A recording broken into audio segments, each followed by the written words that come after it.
अस्सलाम वालेकुम, कैसे हैं आप सब। तो आज हम स्टार्ट करने जा रहे हैं एक्सरसाइज 2A का क्वेश्चन नंबर 6। तो मेरे पास ये बुक 2 है जिसको हम D2 भी बोलते हैं और उसका ये चैप्टर नंबर 2 चल रहा है। तो मैंने इस चैप्टर से रिलेटेड काफ़ी कंटेंट अपलोड कर दिया है।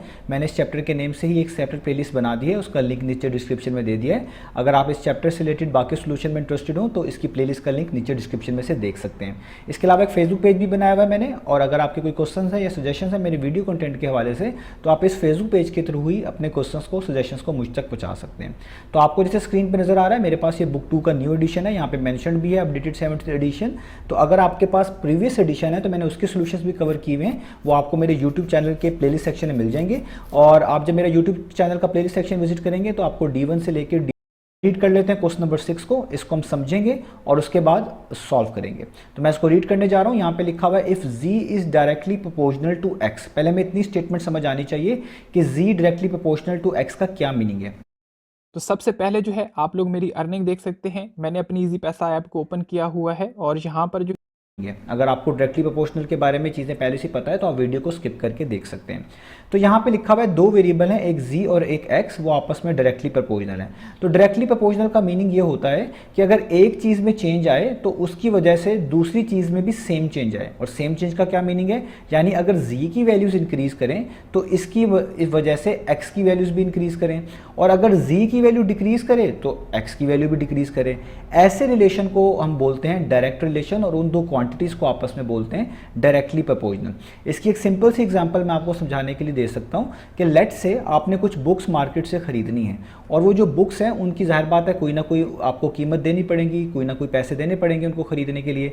तो आपको पता है ये बात कि जितनी ज़्यादा बुक्स आप खरीदेंगे उतने ही ज़्यादा पैसे देने पड़ेंगे, जितनी ही कम बुक्स खरीदेंगे उतने ही कम देने पड़ेंगे। यानी आप देख सकते हैं कि जब बुक्स की वैल्यूज़ बढ़ती हैं, यानी बुक की आप क्वांटिटी बढ़ाते हैं तो आपको ज़्यादा पैसे देने पड़ते हैं, तो पैसे भी बढ़ जाते हैं। और अगर आप बुक्स की क्वांटिटी को कम करते हैं, कम बुक्स खरीदेंगे, तो फिर आपको पैसे भी कम देने पड़ेंगे, तो पैसे जो हैं, कॉस्ट जो है वो डिक्रीज़ हो जाती है। तो जब भी दो क्वान्टिटीज़ इस तरह का बिहेवियर शो करवाएं जो कि सेम बिहेवियर कहलाएगा कि एक चीज़ के इंक्रीज़ होने से दूसरी चीज़ भी इंक्रीज़ हो जाए, एक चीज़ के डिक्रीज़ होने से दूसरी चीज़ भी डिक्रीज़ हो जाए, तो इसको हम बेसिकली डायरेक्ट प्रोपोर्शनल ही बोलते हैं। तो यहाँ पे z और x के दरमियान डायरेक्ट रिलेशन ही है, यानी ये दोनों डायरेक्टली प्रोपोर्शनल ही हैं।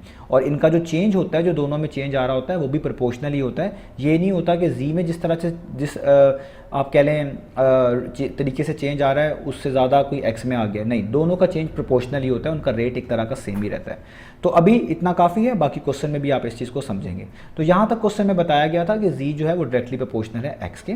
आगे देखिए आपको वैल्यूज शेयर की गई हैं कि z की वैल्यू 12 है जब x की वैल्यू 3 है, यानी जब x 3 होगा तो z 12 के इक्वल होगा। ये दोनों वैल्यूज आपको पता चल गई। और आपने क्या फाइंड करके दिखाना है, लिखा हुआ है find the value of x। आपने x की वैल्यू फाइंड आउट करके दिखानी है जब z की वैल्यू 18 हो जाए। तो यहाँ पे हर चीज़ की दो दो वैल्यूज़ हैं, x की भी दो वैल्यूज़ हैं, z की भी दो वैल्यूज़ है। दो वैल्यूज़ का मतलब एक x की वैल्यू गिवन है, एक आपने निकाल के दिखानी है, z की तो दोनों ही गिवन है। तो जो स्टार्ट वाली वैल्यूज़ होंगी जहाँ पे दोनों वेरिएबल की वैल्यूज़ गिवन है वो आपको कांस्टेंट निकालने में मदद देगी, जो भी क्वेश्चन में आएगा। और आखिरी वाली वैल्यूज़ जो है वो आप कांस्टेंट की मदद से आसानी से निकाल लेंगे। तो आइए अब स्टार्ट कर लेते हैं। तो अब आपको क्वेश्चन की स्टेटमेंट सामने स्क्रीन पे नज़र आ रही है। तो सबसे पहले हमने इसी स्टेटमेंट को ट्रांसलेट करके यहाँ पे लिखना है, जिसको मैं यहाँ पे शेड कर रहा हूँ, जो कि लिखा हुआ है z is directly proportional to x। तो इसको कैसे लिखेंगे आपने इसकी एक मैथमेटिकल स्टेटमेंट बनानी है, आप इसको ऐसे भी कह सकते हैं, इसकी प्रोपोर्शनैलिटी इक्वेशन बनानी है। हमेशा इन क्वेश्चन में ये आपको फॉलो करनी पड़ेगी। तो सबसे पहला वेरिएबल लिखें z, यहाँ पे देखिए मैंने z लिख दिया। दूसरे वेरिएबल को लिखे इधर x। तो अब इनके दरमियान लिखा था डायरेक्टली प्रोपोर्शनल। तो याद रहे ये जो प्रोपोर्शनल होता है इसके लिए जो हम सिंबल यूज़ करते हैं वो होता है ये वाला, इस तरह का सिंबल शो करता है कि प्रोपोर्शनल है। तो इसको मिलाकर पढ़ा जाएगा z is directly proportional to x। तो जब भी दो वेरिएबल्स के दरमियान डायरेक्ट रिलेशन हो, आपने उन दोनों वेरिएबल्स को, एक को लेफ्ट साइड पे लिखना है, एक को राइट साइड पे लिखना है, और प्रोपोर्शनल की वजह से उसके दरमियान ये वाला सिंबल बनाना है। ये हो गया आपका स्टेप नंबर 1। अब अगला काम क्या है, आपने इस प्रोपोर्शनल के साइन को ख़त्म करना है और इससे इक्वेशन बनानी है। इक्वेशन का मतलब इक्वालिटी साइन लेके आना है। तो अब आप क्या किया करेंगे, आप लिखा करेंगे z, इस प्रोपोर्शनल के साइन को ख़त्म करके हमेशा आप क्या लगाया करेंगे, एक इक्वालिटी का साइन और एक कांस्टेंट जिसको हम k से रिप्रेजेंट करते हैं, और ये वाला x साथ वैसे का वैसे आ जाया करेगा। तो ये एक इक्वेशन बन जाया करेगी z इक्वल्स टू kx, और ये हमारा नाम इसको हम दे देते हैं इक्वेशन नंबर 1 का। ये इक्वेशन यही शो किया करेगी कि z और x जो है आपस में डायरेक्टली रिलेटेड है, यानी डायरेक्ट प्रोपोर्शन के अंदर है। ठीक है। अब ये जो k होता है ये बड़ा इंपॉर्टेंट है, इसका नाम आपने याद रखना है, इसी की वैल्यू की मदद से हम बाकी वैल्यूज निकाला करेंगे। इसको बोलते हैं constant of proportionality, constant of proportionality.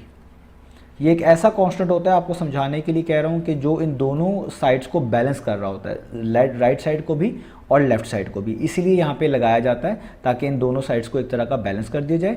और ये भी कहा जा सकता है कि अगर आप पहला वेरिएबल z देखें और दूसरा वेरिएबल x देखें, इन दोनों की रेशियो निकाल लें, यानी z डिवाइडेड बाय x कर लें, तो वो इसी कांस्टेंट के इक्वल आती है। तो यानी इन दोनों रेशियो को ये एक तरह का कांस्टेंट चेंज में रिप्रेजेंट कर रहा होता है, ठीक है। तो अब यहाँ पे कांस्टेंट ऑफ प्रोपोर्शनैलिटी का मैंने आपको बता दिया, k बोलते हैं। अब क्या करना है, तो सबसे पहला टास्क आपका यही हुआ करेगा, ये दोनों काम करने के बाद, ये दोनों इक्वेशंस को लिखने के बाद, कि k की वैल्यू निकाली जाए। अब k की वैल्यू किस तरह निकलेगी, वो आपको उस डेटा से निकालनी पड़ेगी जो आपको स्टार्ट में ही गिवन होगा दोनों वेरिएबल से रिलेटेड। आप देख सकते हैं स्टार्ट में बताया हुआ है कि z 12 है और x 3 है, और आपके पास भी यहाँ पे वेरिएबल z और x हैं। तो आपने यहाँ पे लिख लेना है कि z की वैल्यू 12 है और x की वैल्यू कितनी है, 3। आपने ऊपर से उसी इक्वेशन को दोबारा से कोट करना है जो कि लिखी हुई है z इक्वल टू के एक्स, और इसमें z की जगह पे आपने क्या कर देना है, 12 इक्वल टू k तो फाइंड आउट करना है, छोड़ दें, और x की जगह पे उसकी वैल्यू 3 पुट कर देनी है ब्रैकेट्स में, इस तरीके से। तो देखिए मैंने ऊपर से इक्वेशन लिखी z इज इक्वल टू के एक्स, और उसमें जो ये वैल्यू स्टार्ट में गिवन थी वो मैंने पुट कर दी। अब यहाँ पे k की वैल्यू निकालनी है, 3k टाइम्स हो रहा है, यानी 3 मल्टीप्लाई हो रहा है k से। आप इसको इक्वेशन के दूसरी तरफ मूव करेंगे तो ये डिवाइड हो जाएगा इस तरीके से, और आपको डिवाइड करना आता है। 3 1 टाइम्स 3 होता है, 3 4 टाइम्स 12 होता है, यहाँ पे आराम से कैंसिलेशन हो जाएगी। तो आपके पास k की वैल्यू आ गई 4। तो यहाँ से पता चला कि कांस्टेंट और प्रोपोर्शनैलिटी की जो वैल्यू है वो बेसिकली क्या है, 4। जब आप k की वैल्यू निकाल लेंगे, अब आपने क्वेश्चन को आगे रीड करना है। तो अब आगे क्वेश्चन में था कि आपने क्या करके दिखाना था, x की वैल्यू निकाल के दिखानी है, जबकि अब z की वैल्यू चेंज होगी, यानी z की वैल्यू कितनी है, 18। अब आपने इस न्यू डाटा को लिखना है, अब प्रीवियस डाटा को नहीं देखना, अब इस न्यू डाटा को लिखना है कि x की वैल्यू तो निकाल के दिखानी है, और z की वैल्यू कितनी है आपके पास, वो है 18। और दोबारा से ऊपर से वही इक्वेशन नंबर 1 को दोबारा कोट करना है। तो दोबारा इक्वेशन नंबर 1 कोट करते हैं, लिखेंगे z इक्वल्स टू के एक्स। अब इसमें ये न्यू वैल्यूज यूज़ करनी है, z की वैल्यू कितनी है, 18, तो इस z के नीचे लिख दे 18, इक्वल टू का साइन डालें। k की वैल्यू यही यूज़ करेंगे हमेशा जो आपने फाइंड आउट की होगी, ये फिक्स है। तो यहाँ पे k की जगह पे आ जाएगा 4। x की वैल्यू तो आप देख सकते हैं हमने फाइंड आउट करनी है, तो x की जगह पे x ही रहेगा। अब क्योंकि आपने x कैलकुलेट करना है, तो 4x टाइम्स हो रहा है, यानी 4 मल्टीप्लाई हो रहा है x से, आपको इसको इक्वेशन की दूसरी तरफ भेजना पड़ेगा ताकि x की वैल्यू फाइंड आउट हो जाए। तो 4 मल्टीप्लाई हो रहा है, इक्वेशन की दूसरी तरफ मूव करेंगे तो 4 जाके डिवाइड हो जाएगा इस तरीके से। आप दोनों साइड पे 4 से डिवाइड भी करवा सकते हैं, उसका मीनिंग भी सेम है। अब इसमें कटिंग होती है, तो 2 टाइम्स 4 और 2 9 टाइम्स क्या होता है, 18। दोनों जो है सेम नंबर पर कट होने चाहिए थे, तो दोनों 2 पर डिवाइड होते थे, मैंने कर दिया। तो आपके पास x का आंसर आ गया 9/2। तो देखें, अब ये आंसर भी काफ़ी है, आप इसको मिक्स फॉर्म में भी लिख सकते हैं, डेसिमल फॉर्म में भी लिख सकते हैं। मैं इसको डेसिमल फॉर्म में लिख रहा हूँ, तो मैं इसको लिखूंगा x इज इक्वल टू 9 के नीचे 2 है। जब भी किसी चीज़ के नीचे 2 लिखा हो, इसका मतलब है उसका हाफ हो रहा है, तो आप उसको डिवाइड भी कर